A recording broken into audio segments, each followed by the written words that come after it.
Have you ever played Breath of the Wild or Tears of the Kingdom and came across a place that made you go, whoa, this spot is really cool? Well, that's called a point of interest, and boy, there's a lot of them in this game. So me and my friends, Zeldian Gamer and Billy Bob, compiled an entire list of them just for you. Sit back and relax because I guarantee you will like this video.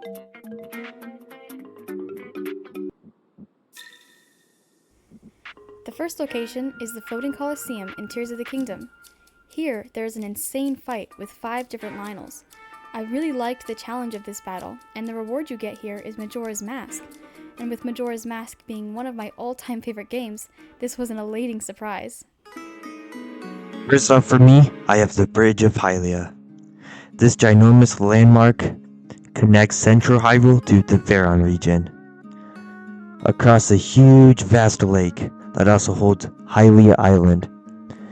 It's definitely been exposed to a lot of wear and tear, but this is a very important structure for the people of Hyrule. Very close to Hyrule Castle, you will find Mabe Village ruins, and behind that, you will find the ranch ruins. And this may not look more than a ruined structure, but if you pay close attention, you will notice it's extremely reminiscent of Lon Lon Ranch. The houses, the barn, the pen, everything. I'm guessing in Prime Hyrule this was used for trading and selling horses, maybe even a farm with cows, as we can see Lon Lon milk across Hyrule. 1. My first big point of interest, even though it is smaller, is the cliffs surrounding Ulria Grotto in Breath of the Wild. There's a lot of cool sunsets there, which is especially why I love it.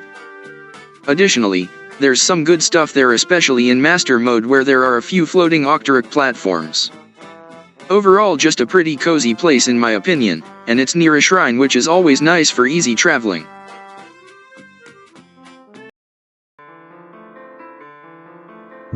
Is the Sage Temple ruins. This place is interesting for 2 reasons. One, being it's partially submerged in the Regentia River, and second, it's there to worship the 7 sages. And there are 7 buildings. 7 buildings, 7 sages? This couldn't be a coincidence. Maybe Hylians had to come here to worship them, with clean feet. That's why it's submerged. Will we ever know? I don't know. It's just a theory. A game theory. Nearby the Sage Temple ruins, we could find the ancient tree stump. And there is no tree besides the Deku tree as big as this one. And there's also structures sunken in the moat of it. Maybe a flood did the destruction of this place? We could also see that the water is under the tree as well. So maybe it is connected to the Regentia River through underwater tunnels. Or a guardian blew a hole in it to make the town sink. I guess we will never know. Rist Peninsula in Tears of the Kingdom. Here is where you can get the last one of Zelda's Dragon Tears, and I love this area because the cutscene after watching the last memory is beautiful, with all of the silent princesses lined all around signifying Zelda, and then Dragon Zelda flying away in the distance. It's amazing and very emotional.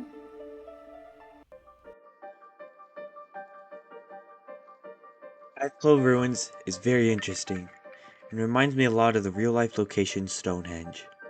Stonehenge is known for its many mysteries, and a lot of them also correspond into Typhlo Ruins. A henge is a digging up ditch that's very large, and Typhlo Ruins is just that. The layout itself reminds me of Stonehenge. But why is Typhlo here? And why is it covered in this pitch black bog? Just like Stonehenge, we could only guess. Davil Peak is a location not everybody knows, especially if you didn't go for 100%. Davil Peak isn't interesting. It's just lonely, boring, no life forms, on top of this lifeless, cold mountain. It just gives off a sad feeling. It's honestly quite eerie. 2. The Diplian Badlands are awesome in Breath of the Wild. 3 Linels, one of each type, inhabit the area, all of which start at white maned and can become silver Linels by the end of the game. This is incredibly helpful for getting monster parts. Dinral also flies by this area, which is great for upgrading armor. This is all without mentioning the Elden Leviathan, which is arguably the best of the trio due to its monster encampment below. Hyrule Castle, Breath of the Wild. And finally, Hyrule Castle. First arriving in this area was terrifying. With the intense music playing, all of the guardians everywhere, and the unknown surprises within the castle had me feeling very anxious, and yet I still enjoyed every second of it. And after becoming more skilled in this game, I now purposely come here just to farm for guardian parts, and to listen to the fire music. This area for me has a lot of fun memories.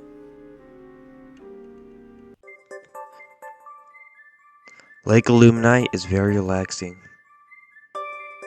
It's placed on the back side of the Hyrule Ridge. This place is only surrounded by a couple trees and some ruins. There's no mystery here. It's just beautiful and relaxing. Lurelin Village isn't very known because it's not part of the main story, but it's such a relaxing spot to visit. It has a shocking resemblance to Wind Waker's Outset Island. Also, they have a shocking resemblance to the Zonai. Lurelin is so well protected, guardians couldn't reach it in the Great Calamity. 3. The pirate ships off the coast of Akala and Tears of the Kingdom are amazing. The fight is pretty awesome, with a lot of monsters and the action of jumping between boats to take them all out adding to the cool factor. Just be careful, they don't respawn afterwards, besides the Arrokudas. Last here is the Temple of Time. This has the same structure from the one from Ocarina of Time. It also has the same theme, just sped up. Alongside, we have 3 smaller temples in the front, so Hylians could worship the 3 other goddesses, Din, Nehru, and Faror. This is very important to the Hylians. For protecting their kingdom, they could pray to the goddesses. Thank you if you watched till the end. I truly mean it. Producing this video took a lot of time, and I very much appreciate you for setting apart a couple minutes of your day to watch it. Thank you very much. I would also like to say a massive thank you to the wonderful Zeldian Gamer and Billy Bob. Zeldian Gamer is known for her Let's Play videos and clips of Breath of the Wild and Tears of the Kingdom. Also has a bunch of great videos on Hyrule's lore. Billy Bob is known for his unmatched skills at taking down monsters in Breath of the Wild and Tears of the Kingdom. Also has many short clips of Mario Maker. Please go subscribe to these 2 channels. They put in so much work for their amazing videos, and they both deserve a lot more attention. I'm planning on making a lot better content on my channel, just like this one, so stay tuned.